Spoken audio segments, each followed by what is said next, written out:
Europe 1.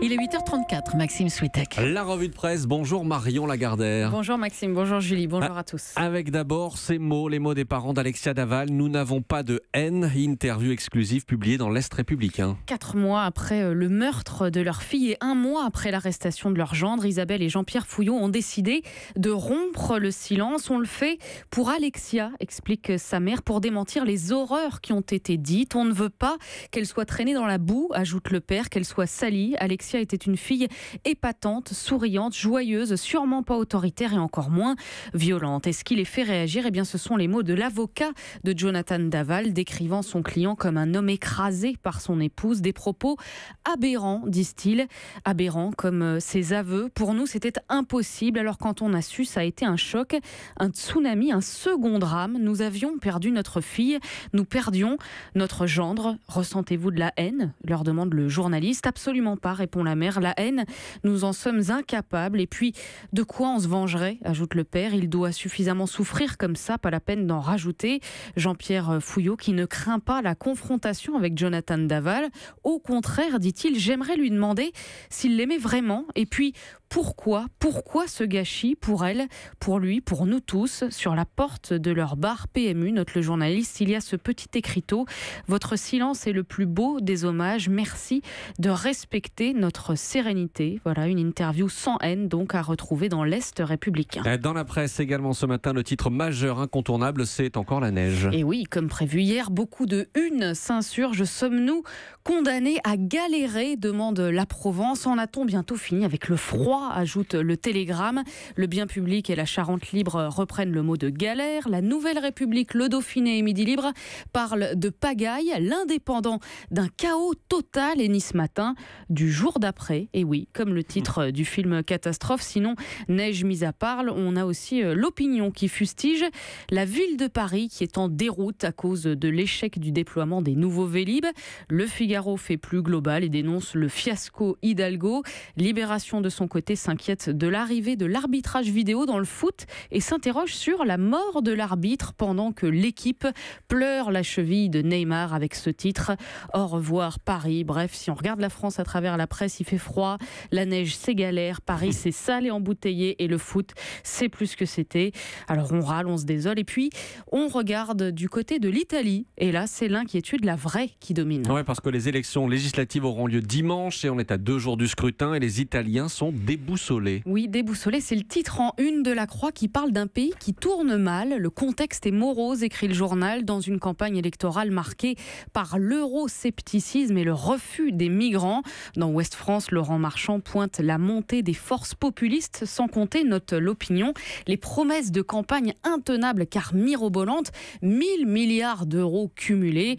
Autant de paramètres qui font qu'on se dirige vers une Italie ingouvernable. C'est le mot employé par les Échos, mais aussi par le Figaro qui parle littéralement d'une balkanisation de la politique italienne. Bref, l'Italie va mal, mais plus largement, c'est l'état de l'Union européenne qui pose question. À lire, entre autres, le grand dossier de Politis, l'Europe sous la pression de l'extrême droite. L'hebdomadaire publie notamment 2 cartes sur l'évolution du vote en faveur de l'extrême droite en Europe. La première qui est datée de 2001, la seconde de 2017, avec une jauge colorée allant du rose pâle pour les pays où le pourcentage de voix tourne autour de 0%, au rouge foncé pour ceux où il dépasse 35%. Et clairement, à part l'Espagne, l'Irlande et la Belgique, eh bien, tous nos voisins sont passés au-dessus des 30% de voix en 20 ans. Italie, Allemagne, Autriche, Hongrie, Grèce, Pologne, Suède, Finlande ou encore Pays-Bas, sans compter nous-mêmes, évidemment. Voilà, cartes et données très probantes donc pour faire le point sur la mutation en cours en Europe, à lire dans Politis. Et puisqu'on parle de politique et de sondage en France non plus, ça n'est pas très lisible. Oui, et là il s'agit cette fois de la cote de popularité d'Emmanuel Macron, indicateur qui passionne toujours autant la presse, même si à regarder tous les sondages publiés, eh bien,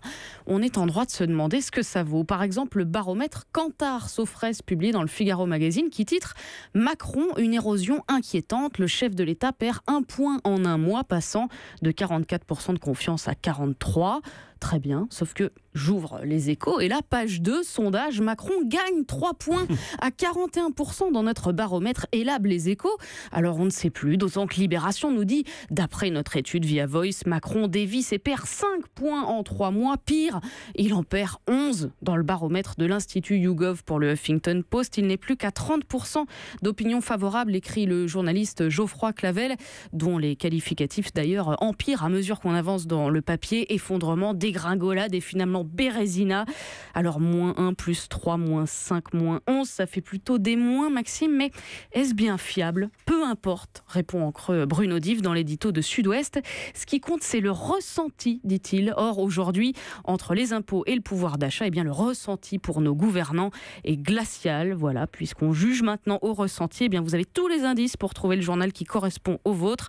Ressenti positif, c'est dans les Échos. Ressenti pessimiste, c'est le Figaro Magazine. Voilà, la politique, c'est comme les températures. Enfin, Marion, eux, ont mis plus de 2 ans pour vérifier le résultat de leur sondage dans l'espace. Oui. 5 astrophysiciens américains ont détecté la lumière des toutes premières étoiles. Et leurs travaux ont été publiés mercredi dans la revue Nature, une découverte que la journaliste Camille Gévaudan vulgarise très bien dans Libération.